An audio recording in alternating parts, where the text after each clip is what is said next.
The rise in opioid-related overdoses and deaths is an incredibly serious problem throughout the United States, including in our local communities here in Connecticut. Today on Health Talk, we will talk with a pain management specialist about stemming the tide of opioid abuse while using safe but equally or even more effective ways to treat pain. Please join us for an important conversation about an important clinical problem and a serious health threat. Health Talk is up next.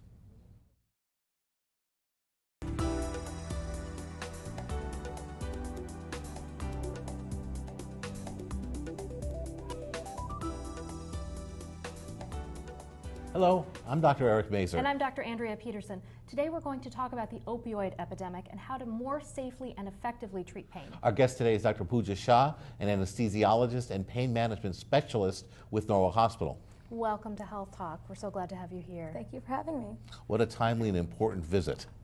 So tell us a little bit about how did we get here with the opioid epidemic and where should we be going? So I think that there's been a generation prior to myself becoming a physician of opioids being overprescribed. I think that they were known in the media for not having any side effects. They were these wonder drugs that just cleared pain without no problem. And of course that was too good to be true. And I'll defend doctors too, having lived through that era. We were being told by our patients, by regulatory bodies, that we weren't treating pain aggressively enough. And that we weren't using narcotics. Here were things that could help patients, and we were not helping our patients. Doctors wanted to help patients. And we wanted to help our patients. So it's very conflicting, and it wasn't a fault of the doctors. It was just a matter of maybe it took time for us to realize what these medications really did. I think there was also faulty information out there because there was really a statement that unless someone had an addictive personality, you could treat them with narcotics as long as you needed to. There might be some minor dependence that was easily withdrawn, but that they wouldn't get addicted in the classic sense. And that was clearly misinformation. It was wrong. So now we know a lot more about opioids. We know that not only do they treat pain, but they can cause respiratory depression. They can cause addiction. And that's not for people who have addictive personalities only. It could be for anyone. There's a difference between becoming addicted to something mentally and physically. So any of us, including the three of us, if we were to take these medications for a long enough time, our bodies would become addicted. And so we would require the same amount, if not more, over time. I mean, you put that to 10 or 15 years later, it's astronomical amounts. And those amounts, the higher the doses, the higher the side effect profile is. And that's why, unfortunately, one of the leading causes of death in the middle-aged to younger populations is opioid overdose, because they can cause people to stop breathing, and especially mixed with things like alcohol or other medications, they could be very detrimental. And so many of these are actually prescription drugs that made it onto the street or made it to these patients. And I think that we realize that in our efforts to do good, we've done a lot of harm. Right. And when patients are taking them from getting them from the street, they're not being monitored appropriately, they're not being watched by a physician, they're not getting the advice that they need to get. Exactly. So they're, and people are able to share them. You know, there's talks about children getting into people's medical cabinets. So there's a lot of negativity out there in the press, but it does have a role given that it's causing a major health concern. So that we know opioids are terrible in so many respects. Yeah. But they still have some role in treating pain, don't they? Well, yes, for the right sort of patient with the right kind of provisions in healthcare, yes, they do. But so if I break my arm and I'm in agony and the orthopedist wants to give me some oxycodone to get me through the next 3 days, I shouldn't be afraid to take that? I don't think you should be afraid to take it because we shouldn't be undertreating your pain. But if you come to me in 3 months or 3 years and say that there's a reason, that's the same reason, it's going to cause some concern and it's going to make me think, is there something going on instead of just that pain? And B, let's think of non-opioid modalities to help treat this problem that you're having. So there is a role for them, but it has to be a very specific role and with proper supervision.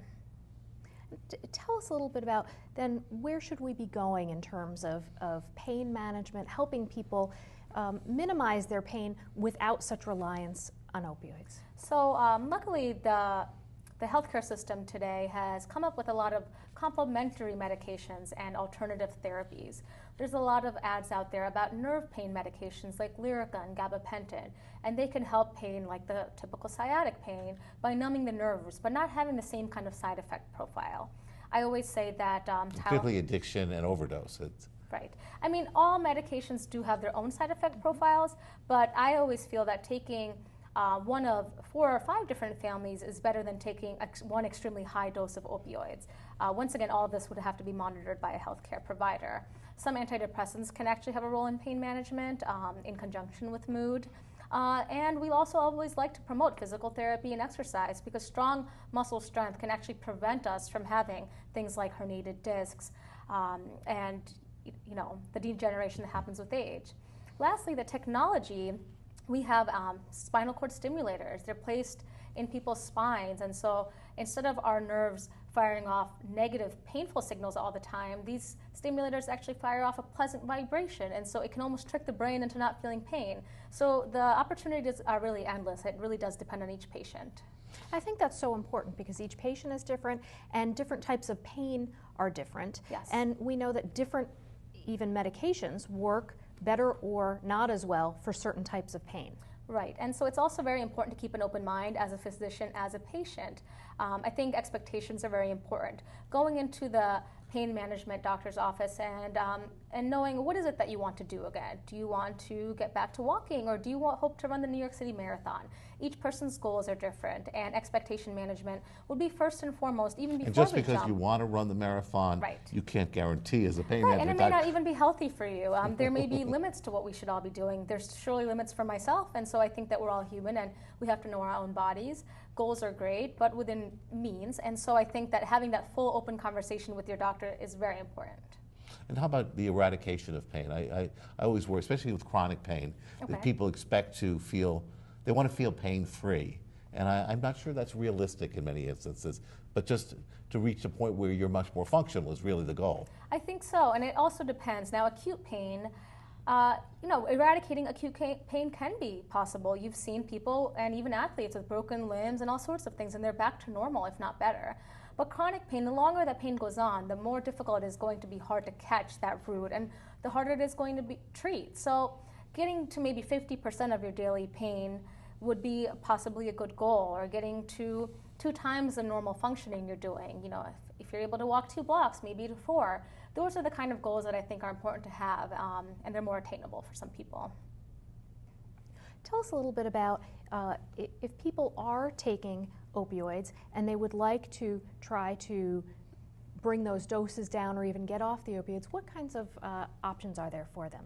So that's a great question and very timely. Luckily, the healthcare system has opened up many clinics that help patients and physicians do this. And many of them prescribe a medication called Suboxone.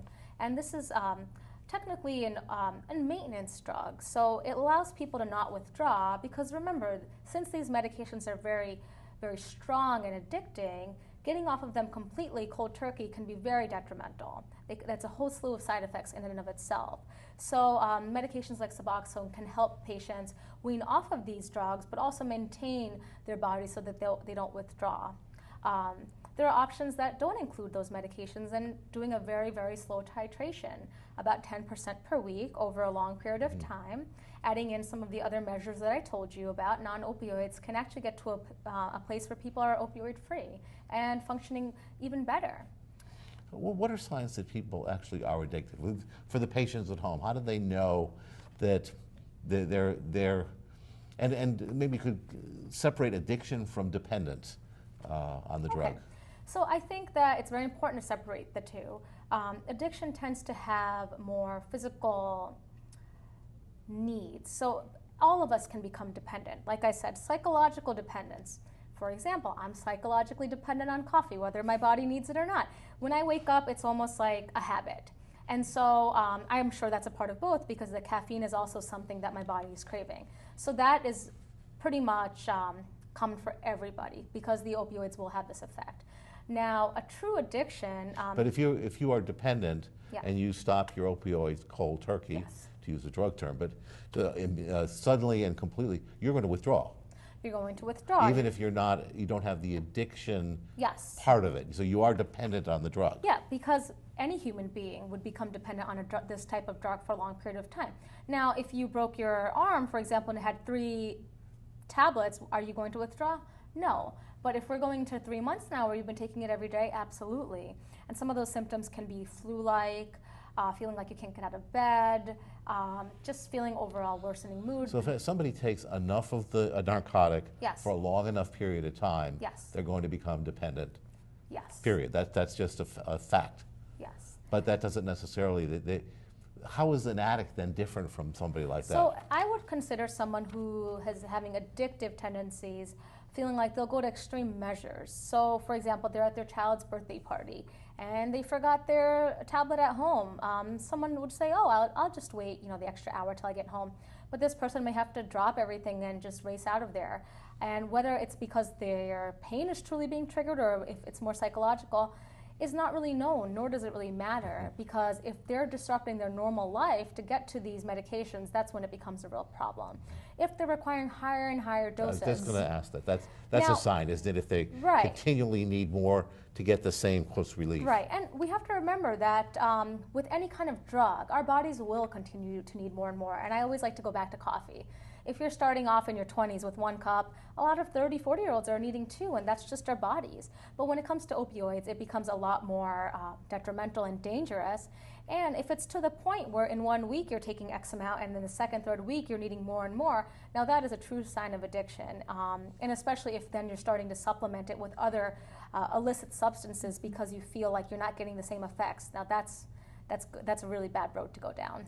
Or if you're getting the medication from a friend or the street, right. or from not your physician. Yeah. That's a worrisome And unfortunately, sign as well. sometimes some people are triggered so much by these needs and cravings that they'll go to extremely, extremely dangerous measures. And so that's why in today's day and age, we do have these maintenance therapy clinics and all, so that people are not going to these places. Because And I know there are drugs on the street now, various fentanyl, I believe, that are coming through Mexico, okay. that are very dangerous, and yeah. some of them are so potent that people are inadvertently overdosing. And we don't know what's in these medications. We don't know what they're mixed with. And so, of course, we would never promote them, but they're probably even worse than what we're prescribing. So because people have gotten so dependent on these medications over the last era, some of them are feeling like they don't know where to go, and so they they're just going. say, where should they go? Yeah. Where's So it's our jobs as pain doctors to prevent them from going to these places that they shouldn't be going and help maintain them to where they are and help improve them with non-opioid medications. So Puja, how does somebody get in touch with you or your group?